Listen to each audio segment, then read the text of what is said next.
नमस्कार मित्रों, knowledge series number 13 में आज आपका स्वागत है। कल ही मोदी जी ने honouring the honest tax payers का एक अभियान जो चालू किया, उसके अंतर्गत जो जाहिरात की है उसके बारे में हम बात करेंगे।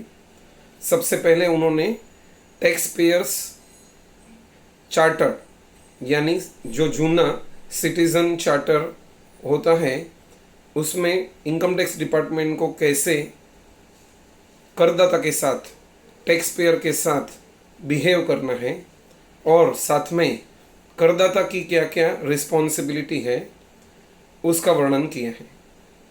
दूसरा, फेसलेस स्क्रूटिनी का अनाउंसमेंट किया है। फेसलेस स्क्रूटिनी की बात 2016 से चालू थी, लेकिन ये स्क्रूटिनी का इम्प्लीमेंटेशन एक्चुअल में लास्ट ईयर से चालू हुआ और असेसमेंट ईयर 17-18 के केसेस बहुत सारे फेसलेस किए गए। उसमें भी एक्सेप्शन था, यदि 148 रीओपनिंग का केस हो तो वो फेसलेस नहीं था। तो ये सब को एक्सेप्शन को दूर करके अभी टोटल केसेस 2 एक्सेप्शन को छोड़ के, यदि आपके ऊपर रेड सर्वे हुआ था है भूतकाल में हुआ था और उसका केस सेंट्रल सर्कल में है तो, और इंटरनेशनल ट्रांसफ़र प्राइजिंग इंटरनेशनल के तहत कोई केसेस आपके चालू है तो ये 2 केसेस आपके फेसलेस स्क्रूटनी में नहीं जाएंगे। बाकी सब केसेस ओल्ड रीओपनिंग हो या प्रेजेंट स्क्रूटनी हो या फोर्थ कमिंग स्क्रूटनी हो, वो सभी केसेस आपके faceless scrutiny across the board, across India रहेगा। तीसरी बात उन्होंने कही है फेसलेस अपील की। फेसलेस अपील में भी जो स्क्रूटिनी के 2 एक्सेप्शन बताए गए हैं, वही 2 एक्सेप्शन उसमें भी रहेंगे। सेंट्रल सर्कल केसेस और इंटरनेशनल ट्रांसफ़र प्राइजिंग और ब्लैक मनी एक्ट के तहत जो केसेस है वो फेसलेस नहीं होंगे। बाकी की सब अपील फेसलेस हो जाएंगी नेक्स्ट मंथ ऑनवर्ड, सितंबर से। लेकिन इसमें सभी चीफ कमिश्नर और कमिश्नर ऑफ अपील्स को मैं और हम सभी चार्टर्ड अकाउंटेंट फेटर्निटी की तरफ से एक आह्वान करता हूं कि फेसलेस स्क्रूटिनी और अपील पहले भी थी, लेकिन फिर भी बहुत सारे डॉक्यूमेंट फिजिकल पेपर में मंगाए जाते हैं ऑफ द रिकॉर्ड।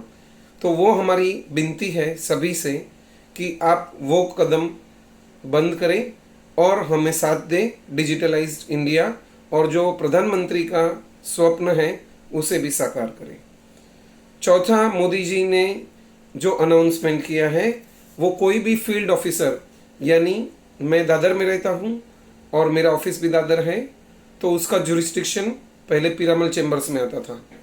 तो ये जो रेगुलर वार्ड है वहाँ से सर्वे एक्शन कोई भी एसएससी के ऊपर नहीं होगा। नाउ ऑनवर्ड अभी से सिर्फ और सिर्फ इन्वेस्टिगेशन विंग जो रेड डिपार्टमेंट कहते हैं और टीडीएस विंग जो टीडीएस कलेक्शन का ध्यान रखते हैं, ये 2 विंग चीफ कमिश्नर की परमिशन के साथ ही कोई भी सर्वे कर पाएंगे या रेड कर पाएंगे।